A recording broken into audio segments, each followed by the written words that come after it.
বউ আবার মডেলিং লাইনে গেল তো? Shut up! লাইন আবার কে? অশিক্ষিত। যাও যাও তোমরা এখান থেকে।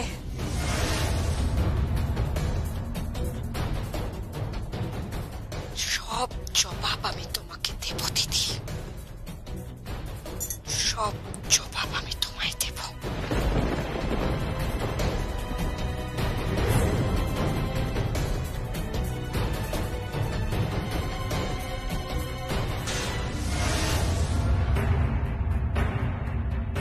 চলো নিধি।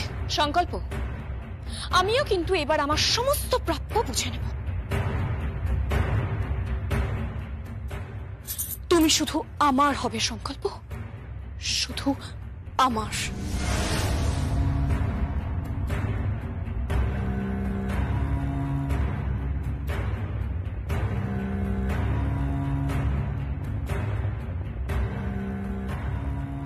সংকল্প বাবা, এত সহজে হেরে গেলে চলবে না আমাদের। এই যে বড় কঠিন সময়, আমাদের সকলকে হাতে হাত রেখে লড়াই করতে হবে। লড়াই। প্রিয়ম, তুমি সরি, আমি রেডি হয়ে নিচ্ছি। প্রিয়ম, চান্স কিন্তু বারবার আসে না। তুমি কি আবার ঝামেলায় জড়াচ্ছ? দেখো প্রিয়ম, তুমি আমাকে কাজটা করতে হবে। I have to. আমাকে ঘুরে দাঁড়াতেই হবে। কিন্তু তুমি ফোনে যে কথা বলছিলে সে, সরি, এটা যদিও তোমার পার্সোনাল ম্যাটার। ভাববেন না, আমার পার্সোনাল ঝামেলার জন্য আমার প্রফেশনাল ফিল্ডে কোনো আঁচ আসবে না। আমি কথা দিচ্ছি। সেটা যদি করতে পারো তাহলে তোমারই ভালো। দেখো প্রিয়ম, তুমি সরে গেলে তোমার পিছনে 100 জন লাইন দিয়ে দাঁড়িয়ে আছে। 100 জন। তুমি তো ভালো করেই জানো খুব টাফ মার্কেট, কম্পিটিশনের যুগ। এক কোণা জমি কেউ কাউকে ছাড়ে না। তোমার ভাগ্য ভালো যে তুমি আবার চান্স পেয়েছো। হাতের লক্ষ্মী পায়ে ঠেলো না প্রিয়, তাহলে কিন্তু তুমি একেবারে ছিটকে যাবে। প্রিয়ম ব্যানার্জি ছিটকে যাবে না। এই ওয়ার্ল্ডে সে একজন প্রতিষ্ঠিত মডেল হবে।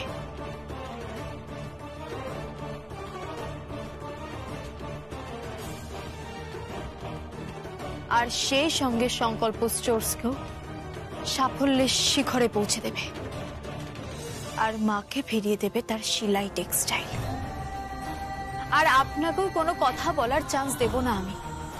আমি রেডি হয়ে আসছি। ওকে।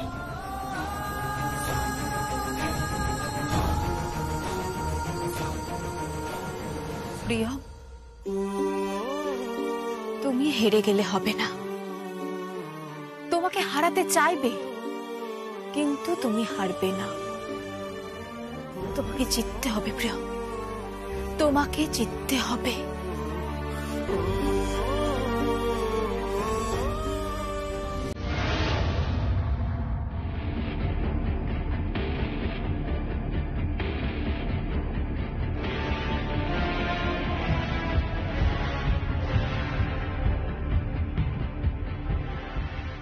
जय हो।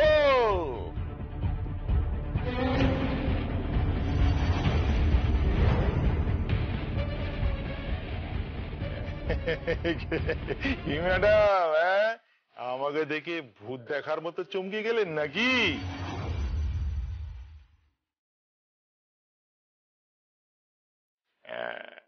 জামিন হয়ে গেছে। কি করে? এখানে সব হয়। আপনার তো আজকে পিসি টানার কথা, আর আপনি এখানে বাইরে ঘুরে বেড়াচ্ছেন। অবশ্য এই কয়েকটা দিন আপনি বাইরের হাওয়া খেয়ে নিন, এরপর তো আপনাকে জেলের ঘানি টানতে হবে। আর সেই ব্যবস্থাই করতে যাচ্ছি আমি।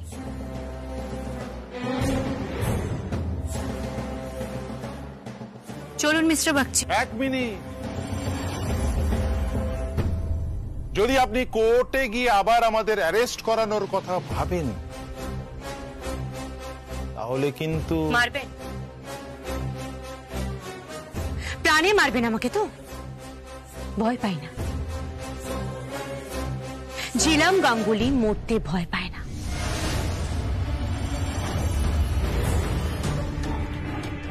আপনাকে মারার কথা কে বলছে ম্যাডাম? ওই দেখুন বসে আছে।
ওই চোরটা জেলখানা থেকে ছাড়া পেয়েছে।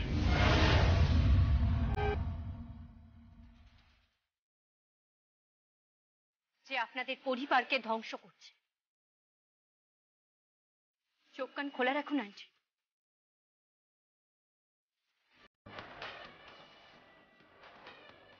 বোন কোথায়? ও একটু কাজে বেরিয়েছে, একটু জরুরি কাজ ছিল। ও কি হলো? আপনি কি সামনে আসবেন? সামনে আসুন, নাকি আপনার মেরুদণ্ডটাও বিকিয়ে বসে আছে? ভয় পাচ্ছেন সামনে আসতে?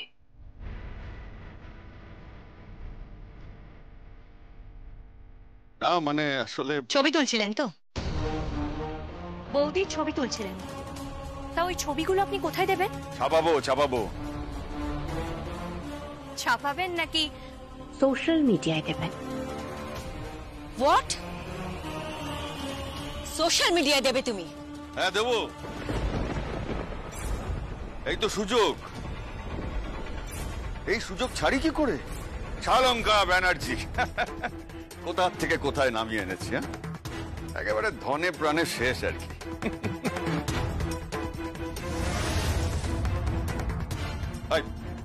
ফোনটা দাও। এই নিন, এই ফোনটাও বোধহয় আপনার টাকাতেই কেনা। এবার এই ফোনটা নিয়ে আপনি কি করবেন সেটা বাকিটা আপনার সিদ্ধান্ত।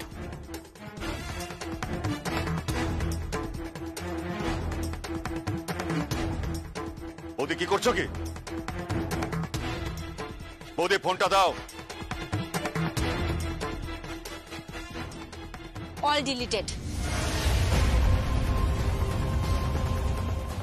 কোনো ছবি আর নেই, সব শেষ। এই শালঙ্করা ব্যানার্জি চুপ! যদি কোনো হাতি ফুটপাতে শুয়েও থাকে, সে হাতিই থাকে। আর যদি কোনো চামচিকে সিংহাসনে গিয়ে বসে, সে চামচিকেই থাকে। শোনো, একটা কথা মাথায় রেখো, এই শালঙ্কারা ব্যানার্জি ফিরবে, আর এমন করে ফিরবে তোমরা কল্পনাও করতে পারবে না। শালঙ্করা ব্যানার্জি চুপ! আউট। কি?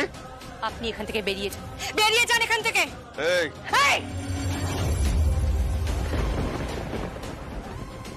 বেরিয়ে যান। ওদের দেখে নেবো আমি। দেয়ালে পিঠ ঠেকে গেছে, আর দেখার কিছু নেই। এবার দেখবো তো আমরা। আর শোনো, তুমি আরশিকে বলে দেবে যে গয়নাটা ও গলায় পড়ে আছে না, তার ভার ও সহ্য করতে পারবে না। এটা পরার জন্য স্ট্রং কাউকে দরকার। and she's not that kind. যাও যাও।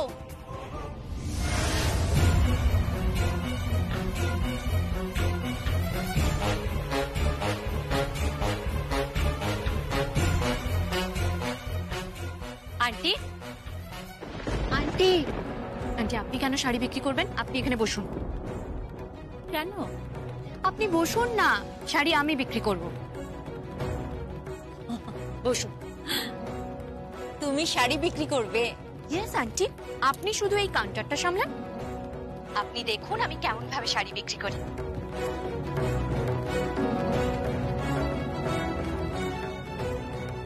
দিদিরা বৌদিরা আসুন, দেখুন কত সুন্দর ডিজাইন করা শাড়ি। আসুন আসুন, অনেক রকমের শাড়ি আছে, আসুন আপনারা দেখে যান, একবার দেখে যান। খুব সুন্দর সুন্দর নকশা করা শাড়ি, এই দেখুন কি সুন্দর শাড়ি, এটার দাম 1000 টাকা। আরো দেখাবো, দেখুন এই দেখুন এই শাড়িটা কত সুন্দর ডিজাইন করা, দেখুন।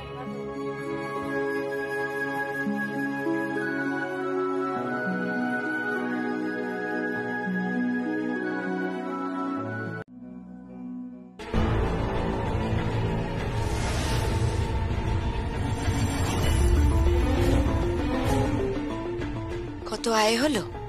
শালঙ্কারা ব্যানার্জি, শিলাই টেক্সটাইলের এক্স মালকিন।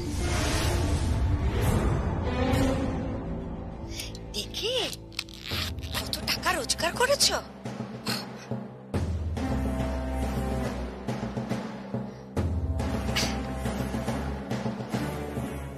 বাবা, 1000, 2000, 3000, 5,500। বাবা, তো অনেক টাকা। তুমি তো অনেক উপার্জন করেছো দিদি। 4000 টাকা। 4000 টাকা।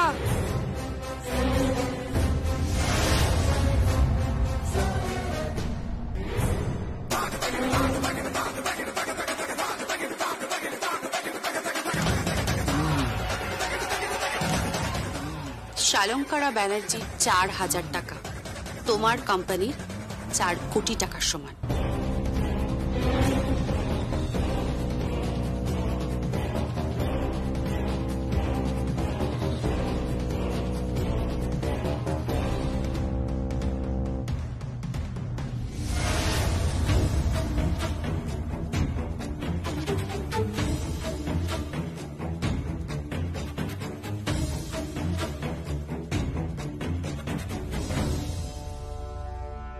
বৌদি, এই প্রথম না তোমাকে আমার প্রণাম করতে ইচ্ছা করছে। তোমার প্রতি শ্রদ্ধা জাগছে বৌদি। সিংহাসন থেকে নেমে ফুটপাতে এসেছো, ফুটপাতে নিজের হাতে তুমি আজকে 4000 টাকা উপার্জন করেছো। এটা তোমার জীবনের সেরা আয় বৌদি। এই মহিলার কথায় তুমি কখনো নিজেকে ছোট মনে করো না।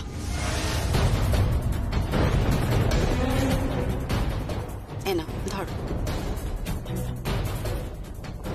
ও তো এমনিতেই ছোট, আর ওকে কি ছোট মনে করব বলো?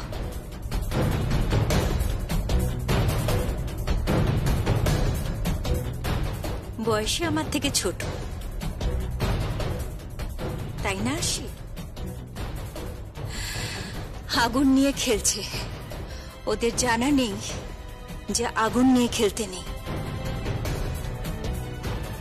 আগুন নিয়ে খেললে হাত পুড়ে যেতে পারে। অবশ্য হাত পুড়লে কোনো ক্ষতি নেই, তাই না? আসি মুখ পুড়লে প্রবলেম।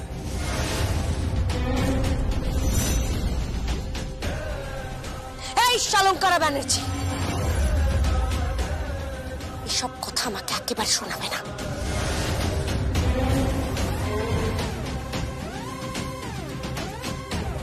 কেন? কে আপনি?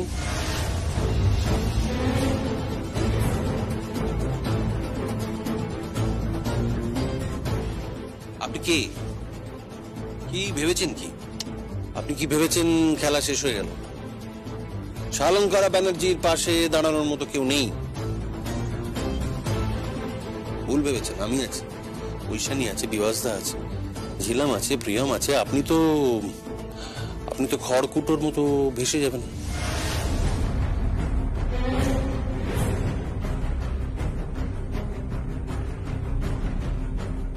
লড়াইটা আইনের হচ্ছে রিক, এটা তোমার কাপড়ের দালালি নয়।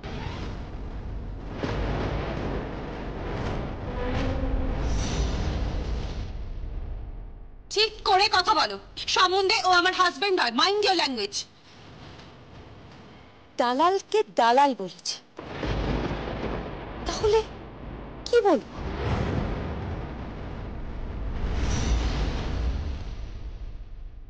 ও তাই? তাহলে তোমার বর কি? না মানে তোমার বরকে কি বলে ডাকবো?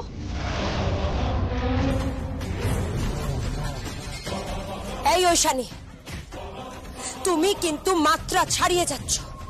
ভুলে যেও না, তুমি কিন্তু আমার বাড়িতে দাঁড়িয়ে আছো। কিসের তোমার বাড়ি হে? কিসের তোমার বাড়ি? বাড়িটা এখনো শ্রী মল্লিনাথ ব্যানার্জির নামে আছে, ভাগ হয়নি আর ভাগ হবেও না।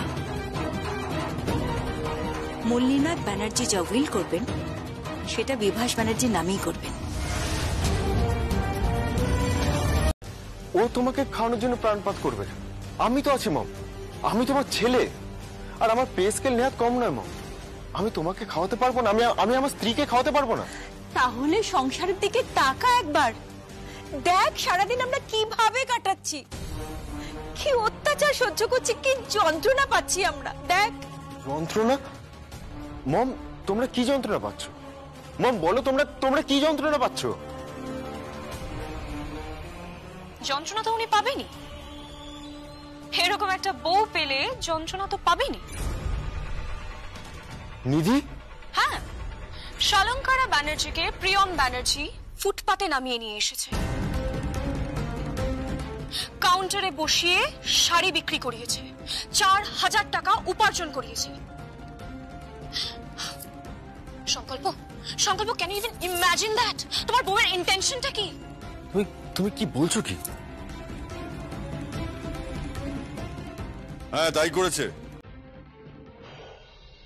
বিশ্বাস হচ্ছে না তো? এই দেখ,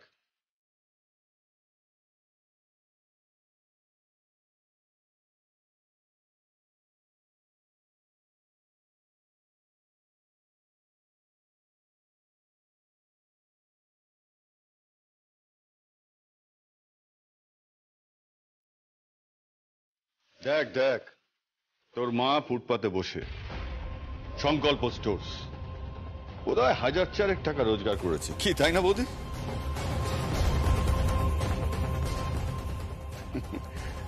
বিজনেস টাইকুন শালঙ্কারা ব্যানার্জি। বৌদি, ফোনে একটা অপশন আছে রিসাইকেল বিন, ডিলিট করা ছবিগুলো সেখানে থেকে যায়। এটা বোধহয় তোমার জানা ছিল না।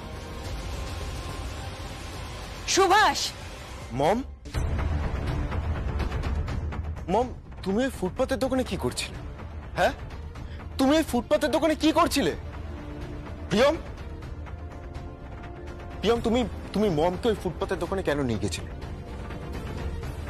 তুমি বলো, তুমি মমকে ওই ফুটপাতের দোকানে কেন নিয়ে গেছিলে? এই প্রশ্নটা আমাকে না করে তোমার কাকাইকে করো।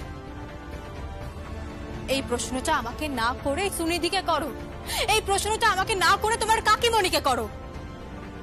তুমি কি বলতে চাইছো? হ্যাঁ, তুমি কি বলতে চাইছো? কেন বুঝতে পারছো না আমি কি বলছি? তোমার মাকে পথে বসিয়ে দিয়েছে ওরা, উপর থেকে ছুঁড়ে ফেলে দিয়েছে। সংকল্প, মা সেলাই টেক্সটাইলের এমডি নন, মা সাধারণ একটা ডিরেক্টর হিসেবে রয়েছেন। তার সমস্ত কিছু দখল করে নিয়েছে ওই সুভাষ ব্যানার্জি, আরশি ব্যানার্জি আর এই সুনিধি বাসু। সবাই মিলে ঘিরে ধরেছেন ওনাকে, আজ মায়ের গয়না দখল হয়ে গেছে, মায়ের শাড়ি, মায়ের গাড়ি। দেখো না, দেখো এখনো কিন্তু প্রিয়মই মালিক রয়েছে। তুমি ওর সইটা দেখো না, দেখো।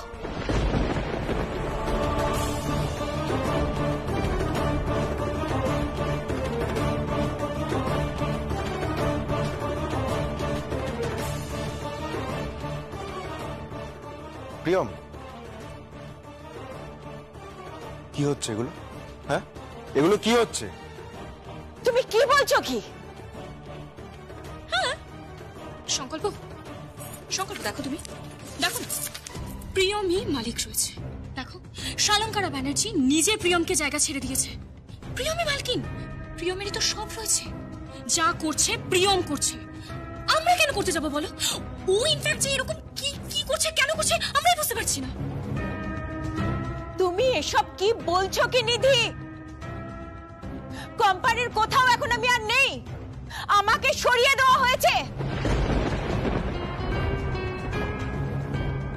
সংকল্প, তুই বিশ্বাস কর, বিশ্বাস কর। তুই দরকার হলে রিককে ফোন কর, ঐশানীকে ফোন কর, ফোন কর। কাউকে ফোন করার দরকার নেই, এটা দেখেই তো পরিষ্কার বোঝা যাচ্ছে কাউকে ফোন করার দরকার নেই।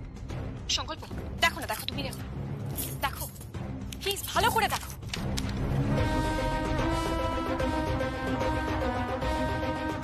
হ্যাঁ,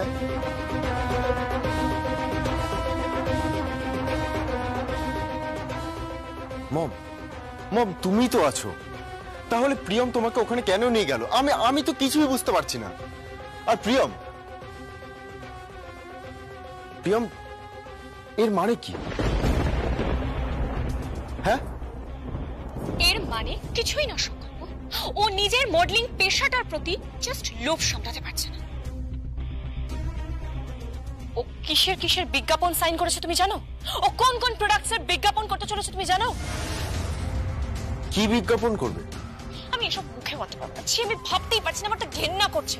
একটা ভদ্র পরিবারের বউ হিসেবে এই মেয়েটা কি করে থাকে আমি তো ভাবতেই পারছি না। ডেলিভারি নেবে কিন্তু পেমেন্ট দেবে না, অন্তত পুজোর আগে অবধি না। That's great. দগ্ধে দগ্ধে মারবো, দগ্ধে দগ্ধে মারবো। শাড়ির অর্ডার হবে, শাড়ির ডেলিভারি হবে, অথচ পেমেন্ট হবে না। খুব তেজ না? দেখবে ছাল কত আমাদের, দেখবে।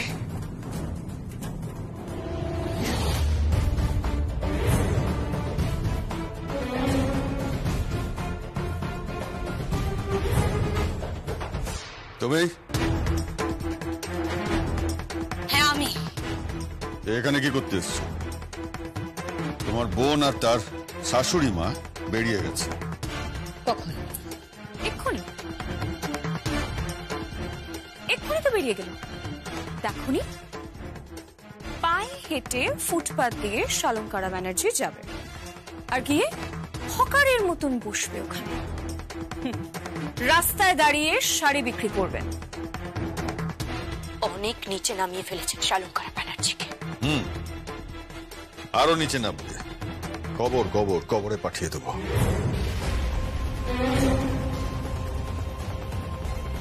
হিন্দু মতে কবরই নিচে তো যায় না, তাই না? চিতায় ওঠে। আমাকে সেই দায়িত্বটা দিন না, আপনাদের চিতায় তোলার।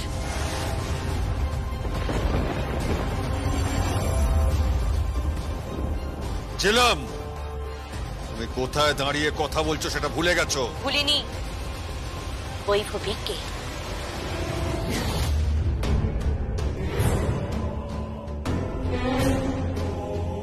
তূর্ণর সাথে ওর সম্পর্ক কি? কি সম্পর্ক ওর তূর্ণর সাথে? কি চাইছেন আপনি? ও তাই বলো, তাহলে হাড়ি কাটে গলা দিয়েছো। হাড়ি কাট বুঝি না, কিন্তু আপনি আমাকে যেখানে পৌঁছে দিয়েছেন তার থেকে যন্ত্রণা আর কিছুতেই হয় না। কে বৈভবী? কে? তার পরিচয় কি? কি সম্পর্ক তার তূর্ণর সাথে? কোত্থেকে পেলেন আপনি ওকে? কোত্থেকে পেয়েছেন? সে কি চায়? কি চায় সে? কি করছেন আপনারা? কেন এভাবে আমার লাইফটাকে নরক বানাচ্ছেন? কি অন্যায় করেছি আমি আপনাদের সাথে? কি প্রবলেম করেছি? আপনাদের মধ্যে কি কোথাও কোনো মনুষ্যত্ব বোধ নেই, কোনো বোধ নেই? এভাবে লোকের ঘরে ঢুকে কেন মানুষের সংসার নষ্ট করছে? এই একদম ভাষণ নয়, ভাষণ নয়। নিজের গলাটাকে বাঁচিয়ে রাখো, কোর্টে কাজে লাগবে। কোর্টে কাজে লাগালে যে মুশকিল হয়ে যাবে। যাতে কোর্টে গলা তুলে না কথা বলে, তার জন্যই তো বৈভবী।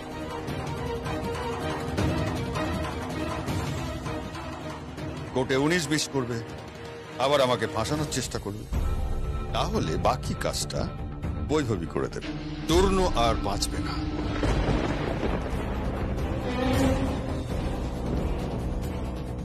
আর যদি লক্ষ্মী মেয়ে হয়ে থাকো, তাহলে দূর্ণ থাকবে।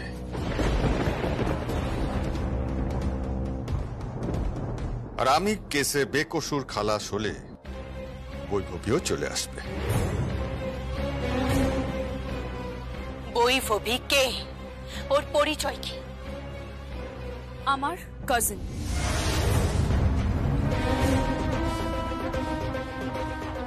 তোমার কাজিন? ইয়েস।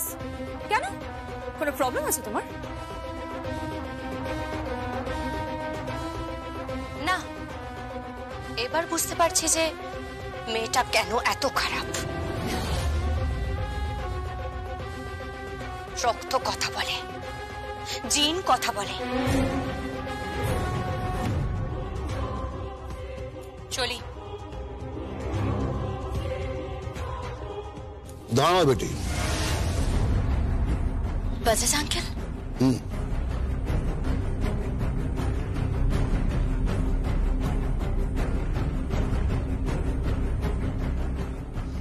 আপনি বেকসুর খালাস হয়ে গেলে আমি তো ফেঁসে যাব, আমার জেল হয়ে যাবে, তাই না?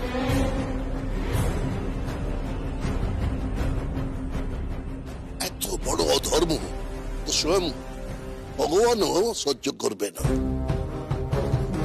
যে অন্যায় আপনারা করেছেন তার শাস্তি আপনাদের পেতেই হবে।